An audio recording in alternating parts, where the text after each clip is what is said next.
How are you? I hope you all are well and doing your studies as well in this lockdown period.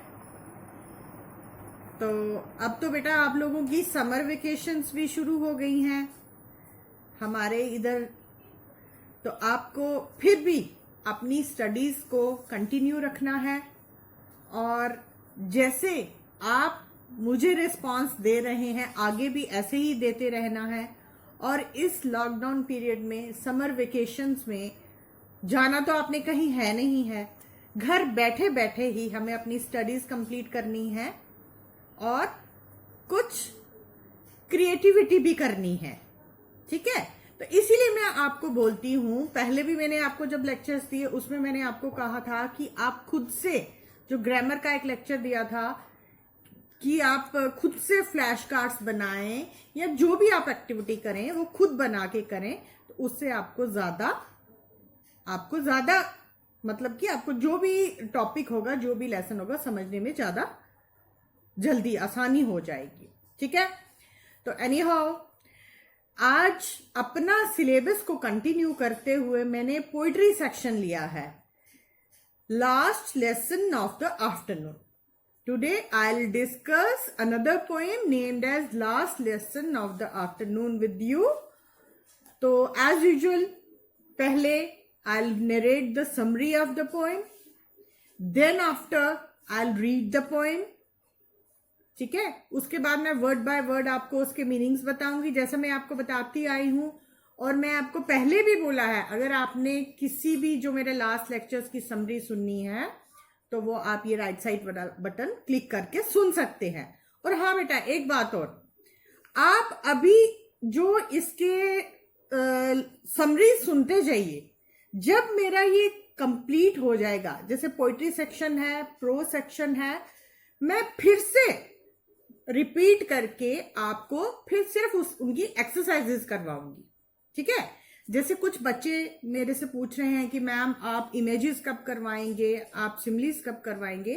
जब ये complete हो जाएगा उसके बाद मैं फिर से रिपीटली आपको ये स्टार्टिंग से करवाऊंगी, ठीक है बेटा।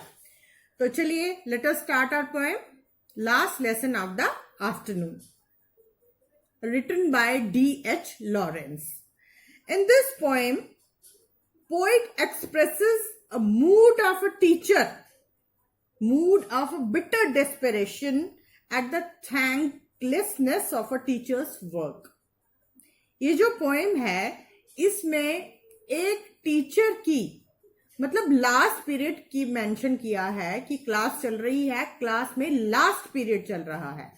लास्ट पीरियड में टीचर जब उसे बच्चों की तरफ से कोई रिस्पॉन्स नहीं आता तो उसके लिए एक वर्ड यूज किया गया है यहां, thanklessness of a teacher's effort.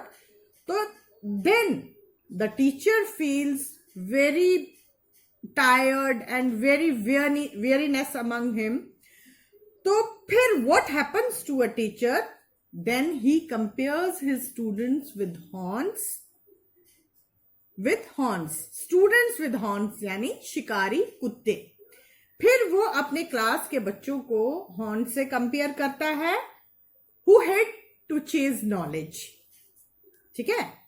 कि वो जो शिकारी कुत्ते हैं, जैसे वो किसी भी नॉलेज, जैसे टीचर उनको नॉलेज दे रहा है वो उसके पीछे भागना नहीं चाहते हैं। The teacher has failed to inspire them, वो बिल्कुल नाकाम हो गया है उन्हें इंस्पायर करने में। And he thinks that his teaching and the people's teaching are both purposeless as he can no longer haul them and irk them any more. मतलब कि वो कहता है कि मैं उनको अब ज्यादा कंपेल नहीं कर सकता कि आप पढ़े या कोई चीज को समझें। उसे लगता है कि मेरा उनके सामने बोलना, लेसन देना सब बेकार है। कंक्लूजन में, कंक्लूसिवली क्या है ये पोएम, लास्ट पीरियड में एक टीचर लेसन दे रहा है बच्चों को और बच्चे लास्ट पीरियड में थक हार गए होते हैं। वो तो है ही है, जब लास्ट वाला टाइम आता है तो हमें होता है कि कब हम घर पहुंचे, घर जाना है हमें। क्लास वाली साइड किसका ध्यान है, ठीक है, क्लास में तो किसी को सुनता नहीं है। ऐसा ये इस पोएम में बताया गया है। ये जैसे कि बुक बनाई जाती है ना, कुछ कुछ कहीं कहीं से, जैसे मैंने आपको लास्ट पोएम पढ़ाई थी वो कस्टर्ड ड्रैगन वाली, उसमें भी वो एक फनी पोएम थी, मतलब उसका कोई लॉजिक नहीं था। इसी तरह ऐसा नहीं है कि बच्चे सुनते नहीं है, रियलिटी में बच्चे सुनते हैं। आप जैसे मुझे कितना सुन रहे हो। तो ये ऐसी जस्ट एक आपके सिलेबस की पोएम है, तो जिसमें बताया गया है कि टीचर उन बच्चों का जब उनका रिस्पॉन्स नहीं मिल रहा तो वो बहुत ऐसे एग्जॉस्टेड फील करता है, और फिर ये पोएम है। Now I will read the poem, ठीक है। When will the bell ring and end this weariness? How long have they tugged the leash and strained apart my pack of unruly horns? I cannot start them again on a query of knowledge they hate to hunt. I can haul them and urge them no more. यहाँ पे teacher है जो क्या बोल रहा है कि कब वो खुद थक गया है, जब बच्चों का रिस्पॉन्स नहीं आ रहा ना, टीचर खुद थक गया है।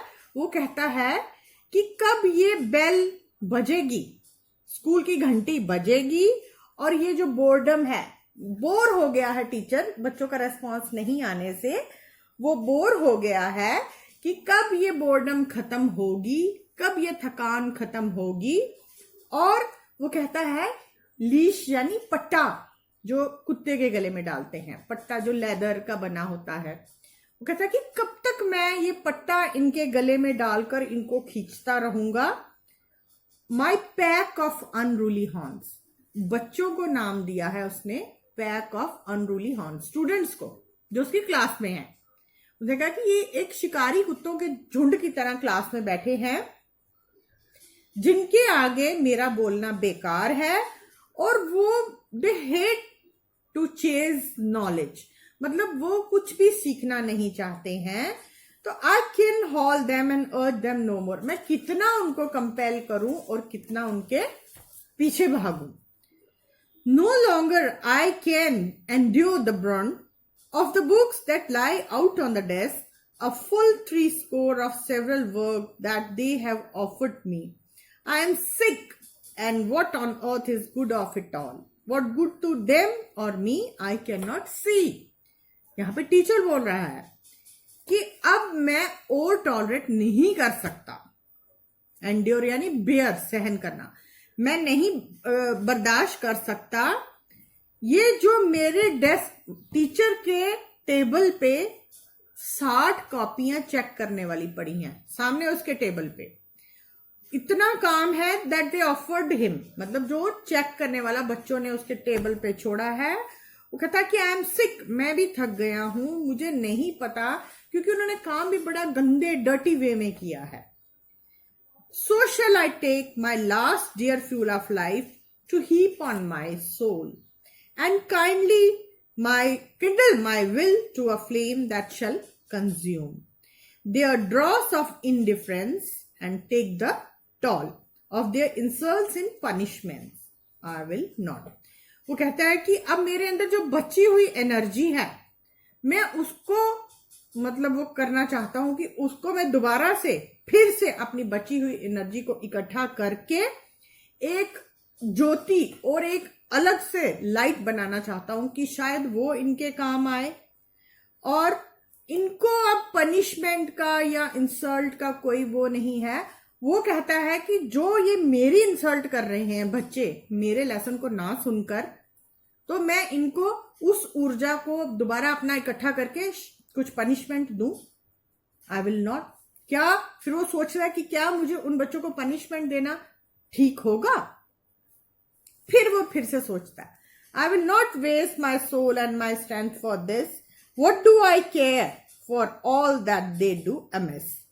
What is the point of their teaching of mine and of this learning of theirs? It all goes down same abyss.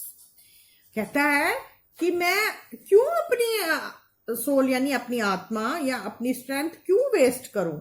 मेरा क्या फायदा है, क्योंकि वो मुझे सुन ही नहीं रहे. What is the point of मुझे उनको पढ़ाने का क्या फायदा? उनका मेरा बोलना, उनका सुनना इस तरह है कि जैसे वो सारा एक ऐसे गड्ढे में जा रहा है जिसका कोई बॉटम नहीं है, जिसका कोई तला नहीं है। अबाइस मीन्स अ बॉटमलेस पिट, एक ऐसा खड्डा जिसका मीन्स कि बहुत गहरा, ABYSS, अबाइस। What does it matter to me if they can write a description of a dog or if they can't? What is the point? To us both, it is all my own. And yet I am supposed to care with all my might.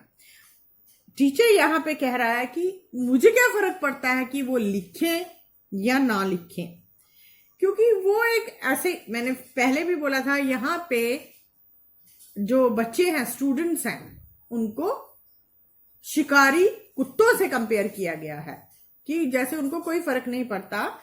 तो इसी तरह दोबारा यहाँ पे poet ने बोला है कि डिस्क्रिप्शन ऑफ अ डॉग, उनको अगर वो कुछ ना भी कर सके उन्हें कोई फर्क नहीं पड़ता। बट फिर भी ये सब होते हुए भी, ये सब जानते हुए भी कि बच्चे मुझे नहीं सुन रहे हैं और ना मेरी चीज का रिस्पॉन्स दे रहे हैं, मुझे फिर भी उनका ध्यान रखना पड़ता है। I do not and will not, they won't and they don't, and that's all. I shall keep my strength for myself, they can keep theirs as well. वो कहता है ना मैं बताऊंगा ना वो सुनेंगे, ना वो करेंगे ना मैं करूंगा, that's all. इतना सही है। मैं अपनी ताकत अपने लिए बचा के रखूंगा, वो अपने लिए बचा के रखें। Why should we beat our heads against the wall? हम अपना सर दीवारों के साथ क्यों पटकें? Of each other, I shall sit and wait for the bell. मुझे बैठ जाना चाहिए और उस घंटी का इंतजार करना चाहिए कि कब वो बजे और मेरा पीरियड खत्म हो। सच में ऐसा होता है ना बच्चे, जब रेगुलर क्लासरूम में हम स्टडी करते हैं तो शायद ऐसा ही होता है। लास्ट पीरियड में थकावट हो जाती है, सुनने का मन नहीं करता। जब फिर देखो, अब मैं आपको 3-4 लेक्चर्स में ये बोल चुकी हूँ कि मुझे बहुत अच्छा लग रहा है, I am very thankful to you people कि आप लोग मुझे सुन रहे हो। जब आप मुझे सुनते हो तो मुझे और अच्छा लगता है, फिर मेरा मन और करता है कि अगले लेसन की वीडियो जल्दी से बनाऊं, मेरे बच्चे वेट कर रहे होंगे। तो इसी तरह इस लेसन में जब उस टीचर को बच्चों का रिस्पॉन्स नहीं मिल रहा तो he is feeling very very bored and very exhausted. ठीक है, तो ये जो पोएम है ये टीचर और स्टूडेंट्स के बारे में है। ठीक है, तो एज यूजुअल इसके जो वर्ड मीनिंग्स हैं, क्वेश्चन आंसर्स हैं, वो आपको होम टास्क के लिए डिस्क्रिप्शन बॉक्स में आपको मिल जाएंगे। और जो सबसे इंपॉर्टेंट मैंने आपको बोला है, मेटाफर। ठीक है, जब ये मेरा पोइट्री सेक्शन कंप्लीट हो जाएगा तो मैं आपको फिर से सिमिलीज और मेटाफर्स भी बढ़ाऊंगी और टर्न बाय टर्न आपको मैं ग्रामर, जो जो आपकी डिमांड है मैं वो आपको सब करवाऊंगी। ठीक है, तो फिलहाल अगर आपको कोई प्रॉब्लम आती है आपको जब ये उसमें, तो मैं आपको साइड बाय साथ उसका भी एक लेक्चर अलग से बना के आपको बता दूंगी। ठीक है बेटा, तो ये जो आप फिलहाल आप अभी मेरी ये समरी सुनिए, समझिए, उसके रिगार्डिंग जो क्वेश्चन आंसर्स हैं वो करने का ट्राई कीजिए। अब जैसे मैंने आपको बताया, पूरी पोएम की समरी बता दी, अब इस समरी से क्या मुझे बता सकते हैं कि who is the speaker of the poem? बहुत इजी है, स्पीकर नेचुरली वो पोएट ही है, टीचर है ना, जो यहाँ पे मेंशन किया कि वो उसने सारी बात करी है कि मैं थक गया हूं, मैं बेल बजने का इंतजार कर रहा है, मैं बाहर जाना चाहता हूं। तो इसका आंसर है simple, teacher is the speaker in this poem. फिर है उसके बाद what is the tone in the opening of the poem? Opening line मतलब फर्स्ट लाइन में इसकी टोन क्या है? पहले ही मैंने आपको बताया कि वो पहले ही बड़ा थका हुआ, बहुत बोर्ड फील कर रहा है और वेट कर रहा है, when will the bell ring and end this weariness and boredom. ठीक है, तो ये आपका फर्स्ट और सेकंड क्वेश्चन आ गया। तो इसी तरह आपको ये क्वेश्चन आंसर करने हैं और आपको जो भी कोई प्रॉब्लम है या जो भी कोई क्वेरी है आप मुझे कमेंट बॉक्स में डाल के पूछ सकते हैं। ठीक है, तो बाकी दिन ब दिन बेटा ये केसेस जो हैं कोरोना के, कोविड-19 के बढ़ते जा रहे हैं। आप जहां भी हैं, जिधर भी हैं वहीं रहिए और हो सके तो अपने घरों में रहिए, घरों से बाहर मत निकलिए। क्योंकि जान है तो जहान है। तो get ready for another lecture. Till then, stay home, stay safe. Thank you.